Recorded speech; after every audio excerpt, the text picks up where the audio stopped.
안녕하세요. 자, 오늘은 내용이 이겁니다. 아들이 주택이 하나 있고, 그 다음에 이제 아버지가 조합원 입주권을 갖고 있어요. 근데 합가를 했습니다. 합가.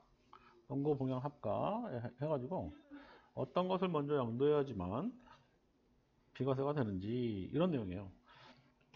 자, 요거 일단 설명드리고 넘어갈게요. 자, 2013년도 12월에 아들이 주택을 취득을 했고, 아버지가 B주택을 취득했어요. 2015년도 8월에. 자, 그런데 이 주택, 여기 해당하는 이 주택, B주택이 B조합원 입주권, 관리처분 계획 인가라는 게 나오는데, 요게 관리처분 계획 인가 날짜가 2020년 8월이라는 얘기예요. 그리고 2022년 2월에 집을 합칩니다. 두 분이 합쳐서 지금 동고분양 합가한 그 집이 B주택에서 동고분양 합가를 했네요. 그러니까 아들이 한마디로 아버지 집에 들어간 거예요. 이건 그림상 그렇게 보이네요. 자, 그렇게 돼 있고, 그 다음에 이제 2024년도 12월 달에 A주택 또는 B조합원 입주권 양도 예정이다. 이렇게 돼 있어요. 자, 조합원 입주권이 주택인가요? 그러면 분양권이 주택인가요? 이제 법이 바뀌었잖아요. 오피스텔하고 분양권 이런 것들을 주택으로 보죠. 어디 있을까요? 잠깐 찾아볼까요? 갑자기 주택수 산정 방법. 지방세법이라는 건 뭐죠? 지방세법은 지방세법에서 보는 지방세법 시행령에서 보는 주택수에 대한 얘기는 조합원 입주권, 오피스텔, 분양권 이런 것들은 주택수에 산정한다. 이렇게 돼 있죠. 28조 4 할 때 여기 지금 13조의 중과 대상 얘기를 할 때 여기 보면은 세율 적용 기준이 된 1세대 주택수는 주택 취득일 현재 취득하는 주택을 포함해서 1세대가 국내 소유한 주택, 조합원 입주권, 그리고 주택 분양권, 그리고 여기 이제 및 오피스텔 수를 말한다. 여기 지금 이렇게 돼 있죠.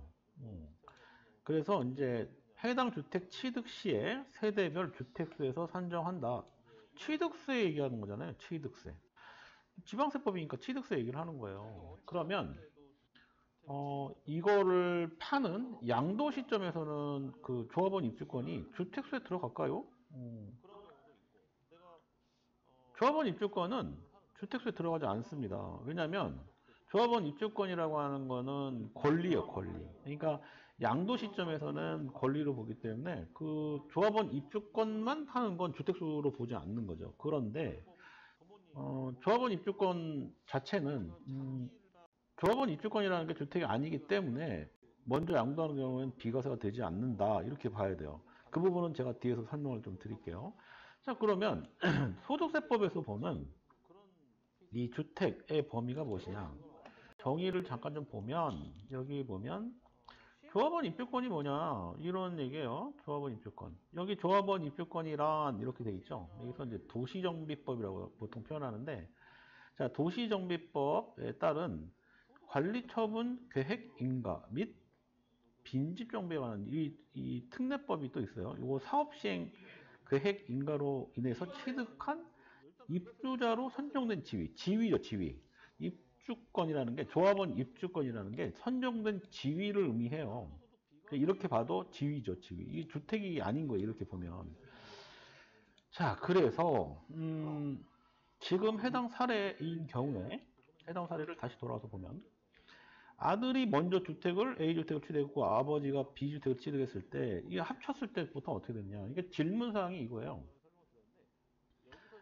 합가를 했잖아요. 지금 2022년도 2월 달에 합가를 했을 때 둘 중에 어떤 걸 먼저 이거 둘 중에 먼저 양도를 하면 어떤 걸 양도할 때 비과세 받을 수 있는지에 대한 부분이잖아요. 소득세법 시행령 다시 가서 보면, 자, 1세대 1주택의 특례 요건 중에 어떤 게 있을까요? 이거 예전에 좀 많이 봤던 내용이거든요. 쭉 보다 보면 이 부분 1주택을 소유하고 1세대를 구성하는 자가 그러니까 1주택을 보유하고 있는 60세 이상의 직계 존속. 자, 1주택 보유하고 있는 건 맞나요? 1주택을 보유하고 있는 게 맞나요? 한번 볼까요? B주택 취득했잖아요? 1주택을 보유하고 있는 게 맞죠. 1주택을 보유하고 있는 60세 이상의 직계 존속. 이 아버지를 의미해요, 지금. 을 동거봉양하기 위해서 세대 합침으로써 1세대가 2주택을 보유하게 된 날로부터 합친 날로부터 10년 이내에 먼저 양도하는 주택을 1세대 1주택으로 보아 이 비과세 이게 154조 1항이라는 게 비과세예요. 자, 그런데 이렇게 되는 거죠.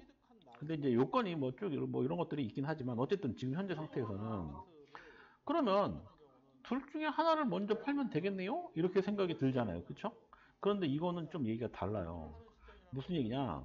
그림상에 잘 보면 A주택은 상관이 없어요. 근데 이 지금 B주택이 2020년 8월에 관리처분 계획 인가를 받으면서 입주권으로 바뀐 거예요. 지금 따지고 보면 입주권으로 바뀐 거거든요. 그래서 내용을 좀 봐야 되는 거예요. 어떻게 되냐? 자, 1세대, 그러니까 1주택자가 동거병양하기 위해서 1조합원 입주권을 가진 아버지하고 합가를 한 경우에는 합가한 날로부터 10년 이내에 먼저 양도하는 주택은 비과세 적용이 가능하다. 따라서 A주택을 먼저 파는 건 비과세 적용이 가능하지만 B주택 같은 경우는 이게 지금 B주택은 조합원 입주권이라고 했잖아요. 조합원 입주권은 주택이 아니잖아요. 그렇죠? 그래서 B주택의 조합원 입주권을 만약에 예를 들어서 먼저 팔았다. 그럴 경우 어떻게 되냐? 비과세 되지 않는다. 그게 중요한 겁니다. 이거 비과세 되지 않아요. 이 주택을 보지 않기 때문에 그렇습니다. 자, 다만 이 비조합원 입주권이 완공돼서 예를 들어서 요거 비조합원 입주권이 완공이 돼서 비주택으로 됐다. 이게 이거 소위 아파트 세워버렸어요. 그런 경우엔 합가일로부터 지금 합가일이 지금 2022년도 2월이잖아요. 합가일로부터 10년 이내에 그 비주택의 아파트를 얘기하잖아요. 그 아파트를 10년 이내에 먼저 양도했다. 그럴 때는 비과세가 적용이 된다. 이렇게 보시면 되는 거예요. 자, 결론. 지금 현재 상태에서 결론이 뭐냐? 그러니까 합가를 했을 때 A주택을 먼저 팔았다. 비과세 됩니다. 자, B조합원 입주권은 비과세가 안 됩니다. 그죠? 그 다음에 합가한 이후에 아버지의 조합원 입주권이 아파트가 됐어요. 아파트가 됐잖아요. 그러면 동거봉양 합가일로부터 10년 이내에 아버지의 그 아파트 주택을 B주택이죠. B주택을 먼저 팔았다. 그러면 비과세 적용이 된다. 이렇게 보시면 되는 거예요. 자, 이렇게 비과세 요건이 있다. 이렇게 보시면 될 것 같아요. 궁금하신 사항은 댓글로 남겨주세요. 고맙습니다.